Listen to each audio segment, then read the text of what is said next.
Hey guys, it's Gina and I am back here today to tell you about these amazing gardening gloves that a brand sent over for me to show you guys. So let's take a close look and I'm going to tell you all about them. Here is the brand name of the gloves. I'm not going to try to pronounce that, but I will say when I got these, I was surprised. I didn't realize that they were going to include these little garden gloves as a bonus.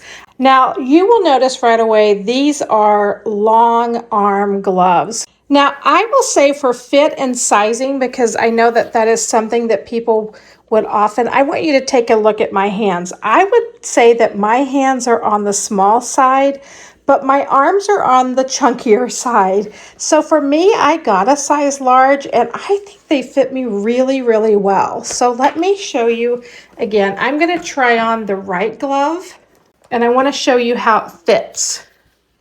So I could pull it all the way up here. I really feel is going to last you a very long time. You just want to make sure that you shake the dirt out. I also want to point out here on the fingertips, these are really thick and it will help stop thorns from poking through.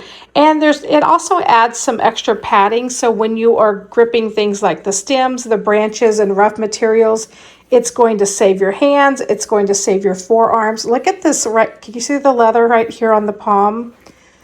I'm telling you, these gloves far exceed my expectations. So again, I truly believe these gloves are a really great find, and I think if you pick them up, you're really going to like them.